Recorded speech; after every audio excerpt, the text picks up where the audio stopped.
The Galactic Palace was one of the largest buildings in the known universe. It floated in space like a shining crown, surrounded by stars and guarded by fleets from 100 worlds. Inside the palace, leaders from many alien races were seated in a wide circular hall. Their shapes were different. Some were tall and thin, some had scales, some glowed softly. They were the most powerful beings in the galaxy. At the center of the hall stood a single human. He was small compared to them. No armor, no heavy weapons, no glowing energy around him. Just a simple uniform and calm eyes. This human represented Earth. Whispers moved through the hall. Is this all humanity could send? They look weak. They are late to the galactic age. Some aliens laughed openly. Others smiled in quiet mockery. Today was important. Earth had been allowed to present its first creation to the Galactic Council. A prototype that humans claimed would change how the galaxy saw them. Behind the human stood a covered platform. Metal arms and cables held something hidden beneath a dark cloth. An alien lord with 4 eyes leaned forward and spoke loudly. So this is Earth's great creation. From what we hear, humans are slow, emotional, and fragile. Do you really think this will impress us? Laughter echoed across the hall. The human did not reply. He stood still, hands behind his back, breathing slowly. On the highest seat sat the alien queen. Her presence alone was enough to silence entire worlds. She watched without speaking, her expression unreadable. The human raised his hand and the cloth was pulled away. The prototype was revealed. It was not large, not shining with weapons, not surrounded by power. It looked simple, almost plain. The laughter grew louder. That's it. This is what Earth is proud of. Some aliens shook their heads. Others turned away in boredom. The human felt the ridicule but did not react. He had expected this. Then something strange happened. From behind the Queen's throne, a small figure appeared. It was the Queen's daughter. She was young by alien standards, small and delicate, protected by layers of guards and energy shields at all times. The guards froze. The child suddenly ran forward. Gasps filled the hall. "Stop her!" someone shouted. But it was too late. The child ignored the guards, ignored the council, ignored the rules. She ran straight across the polished floor, toward the human. The laughter died instantly. The palace went silent. Every weapon system locked on. Every guard stood ready. The human did not move. The child reached him and without fear, without hesitation. She wrapped her arms around him and hugged him tightly. The sound of her soft voice echoed in the silent hall. "He feels warm," she said. "He feels safe." No one spoke. The Queen slowly stood from her throne. Her eyes were wide, not with anger, but shock. The aliens stared in disbelief. The most protected child in the galaxy had chosen a human, a species they had just laughed at. The prototype behind him began to hum softly, and for the first time, the council wondered, what had they truly misunderstood about Earth? The hall stayed silent for many long seconds. No one moved. No one breathed loudly. The alien queen's daughter was still holding the human. Her small arms wrapped around him as if she had known him for a long time. The guards stood frozen. Their weapons were aimed, but none of them dared to act. The queen slowly stepped forward. Her voice was calm, but the power behind it was clear. "Why did you run to him?" she asked. The child looked up, still holding the human's hand. "He feels quiet inside," she said. "Not loud like the others." The words were simple, but they shook the council. Aliens looked at each other in confusion. They had scanners, machines, and advanced minds. Yet a child felt something they could not understand. The human finally spoke. His voice was steady, not afraid. "She means no harm," he said. "I will not move." The queen studied him carefully. No fear, no pride, no anger. Only control. Behind them, the prototype began to glow softly. Lights moved across its surface like slow breathing. Suddenly, Warning symbols appeared on the council screens. Energy readings were rising. Not aggressive, not violent, but deep and complex. "This makes no sense," one alien scientist said. "There are no weapons active." Another alien whispered, "Then why does it feel like something is watching us?" The child touched the prototype gently. The glow became brighter. The human turned his head slightly. "It responds to emotions," he said. "Not commands." The council murmured loudly, "Impossible. Machines do not feel." The human did not argue. He simply waited. The Queen raised her hand and the hall fell quiet again. "Explain," she said. The human nodded. "Earth learned long ago that strength alone destroys. So we built something that listens first. Something that protects without hate." The child smiled. "It listens to me," she said happily. The prototype reacted again. The energy stabilized, calm and smooth. The guards slowly lowered their weapons. Not because they were ordered to, but because they no longer felt fear. The Queen closed her eyes for a moment. For the first time in centuries, she felt uncertainty. She opened her eyes and looked at the council. "You laughed at Earth," she said. "But you did not ask what they learned." The aliens shifted uncomfortably. The human stepped back slightly, giving the child space. She stayed close anyway. One alien spoke carefully. "What are humans really?" The human answered simply, "We survive. And we remember." The prototype's hum grew deeper. As if agreeing, the Queen straightened her posture. "This meeting is not over," she said. "It has only begun." The child squeezed the human's hand once more. "Please don't send him away," she said. The Queen looked at her daughter, then at the human. And for the first time, Earth was no longer a joke in the Galactic Palace. The council chamber felt different now. The air was heavy, not with fear, but with thought. The human stood beside the prototype. The alien Queen's daughter stayed close, her hand resting on the smooth surface. The Queen looked at the human again. Her voice was calm, but serious. "You said this creation listens," she said. "Explain what that means." The human nodded slowly. He did not rush his words. "Earth was weak once," he said. "We were divided, loud, and careless. We nearly destroyed ourselves." The aliens listened closely. This was not the speech they expected. "We learned that power without control is death," the human continued. "So we changed how we build." The prototype shifted, lights moving softly like a heartbeat. "It is not a weapon," the human said. "It is a mirror."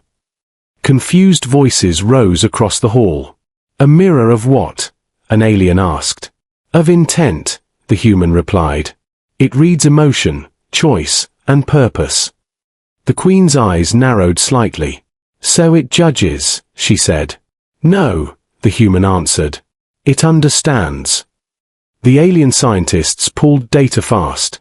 Their screens filled with strange patterns. "This system is not using logic paths," one said. "It reacts before commands are given." The Queen's daughter smiled softly.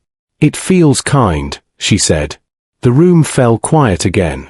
The human looked at the child, then back at the council. "Humans survive because we feel," he said. "Fear tells us to be careful. Care tells us to protect." The prototype responded to his calm voice. Its energy stayed smooth and steady. The Queen stepped closer. "You built empathy into a machine," she said. "Yes," the human replied. "Because empathy saved us." Murmurs spread through the council. Aliens were powerful. Their machines followed commands. Their systems ruled through force. But none of them had built something like this. One alien spoke quietly. "That means it cannot be controlled." The human shook his head slowly. "It cannot be forced," he said. "But it can be trusted." The Queen looked at her daughter. "Is that why you ran to him?" she asked. The child nodded. "He feels honest," she said. And it listens like him. The Queen closed her eyes briefly. For the first time, she saw the danger clearly. Not violent danger, but something deeper. Humans did not rule by fear. They ruled by understanding. The Queen opened her eyes and faced the council. You judged Earth by your standards, she said, and missed their strength. The laughter from earlier felt distant now. The human stood quietly. He did not claim victory. He did not smile. The prototype's light slowly brightened, not as a threat, but as a presence. The Queen spoke again. The galaxy fears what it cannot control, she said, and Earth has built something beyond control. The child held the human's hand tighter. It protects, she said softly. The Queen nodded once. Yes, she replied, and that may change everything. The council realized then. Earth had not come to ask for approval. Earth had come to show what the future could be. And the galaxy was not ready. The Galactic Palace no longer felt like a place of judgment. It felt like a place of change. The council members sat quietly. The laughter from before was gone. No one mocked Earth anymore. The alien Queen stood at the center of the hall. Her presence filled the room without force. She looked at the human and then at the prototype. You did not bring fear, she said. You brought understanding. Many aliens lowered their eyes. Some felt shame. Others felt uncertainty. The Queen raised her hand slowly. Remove the threat status, she ordered. At once, warning lights across the chamber turned off. Weapons systems powered down. The guards relaxed for the first time. The human did not react. He remained calm, as he always had. The Queen stepped closer to the prototype. Activate it fully, she said. But do not command it.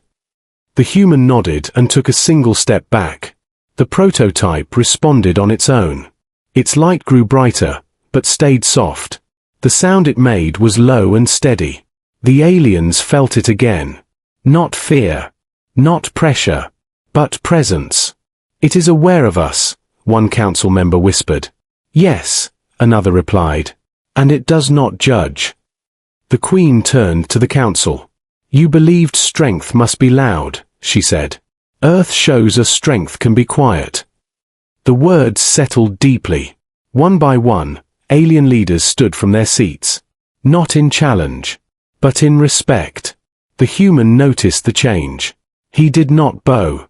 He did not speak. The alien Queen's daughter walked forward again. She stood beside the human proudly. He listens to everyone, she said. But he never lies. The Queen looked at her daughter with care. You see what others missed, she said. She then faced the council once more. From this moment, the Queen announced, Earth is no longer under review. A wave of surprise moved through the hall. They are recognized, she continued, not as a weak world, but as a guiding one. The council gasped quietly. No species had ever been given such a title. The human finally spoke. Earth does not wish to rule, he said. We only wish to prevent what nearly ended us. The prototype pulsed once, as if agreeing. The Queen nodded slowly. That is why you are dangerous, she said. Not because you seek power, but because you refuse it. The alien leaders exchanged uneasy looks. They had conquered worlds, controlled systems, forced peace through fear. Humans had chosen another path. The Queen raised her voice one final time. Let this be known across the galaxy, she said. Earth is not to be mocked. Earth is to be listened to. The hall echoed with silence. But this silence was different. It was respect. The human looked at the stars beyond the palace walls. He knew this moment would change everything. The alien Queen's daughter took his hand again. Will you come back? She asked. The human smiled softly. Yes, he said. Humans always return. The prototype's light dimmed gently. Not ending, but waiting. And the galaxy understood. The age of laughing at Earth was over. The Galactic Palace slowly returned to motion. Leaders spoke in low voices. Guards moved without tension. The fear that once ruled the hall was gone. The alien queen returned to her throne. But her posture was different now. Less distant. More thoughtful. She looked at the human one last time. Earth may leave this palace today, she said. But your presence will not. The words carried weight. Across the council, records were updated. Laws were rewritten. Warnings were sent across star systems. A new rule spread through the galaxy. Never underestimate Earth. The human prepared to depart. The prototype powered down into a calm resting state. Not sleeping. Just aware. The alien queen's daughter stood quietly beside him. Her hand still holding his. She looked up at her mother. Will they be safe? She asked. The queen smiled softly. They already are, she replied. They know who they are. The child turned back to the human. You will come again, she said. Not as a question, but as a truth. The human nodded. Yes, he said. When you are ready. The queen stood once more. Her voice echoed through the hall. Let it be known, she said. Humanity does not stand above us, but beside us. Many aliens felt something unfamiliar. Hope. For the first time, the galaxy saw a future without endless war. Without domination. Without fear ruling every decision. The human walked toward the exit. No guards followed him. No weapons tracked him. That alone shocked the galaxy. As the doors closed behind him, the queen spoke quietly to the council. Power that seeks control destroys, she said. But power that understands endures. No one argued. Far from the palace, Earth ships waited. Simple in design. Quiet in movement. The human stepped aboard. The prototype secured safely. Its light steady and calm. A message was sent across human space. The meeting is over. We were heard. On distant worlds, aliens watched the recordings. They saw the laughter, the silence, the child's embrace. And they learned. Humans did not win through strength. They did not threaten. They did not conquer. They listened. Back in the palace, the alien queen's daughter looked at the stars. She placed her hand on the glass. They feel warm, she said. The queen joined her. Yes, she replied. Because they protect what they love. The galaxy would remember this day. Not as a battle. Not as a defeat. But as a warning. Never laugh at Earth again. Because when humanity builds, they build with memory, with care, with empathy. And that was more powerful than any weapon. The future had changed. Quietly. Forever.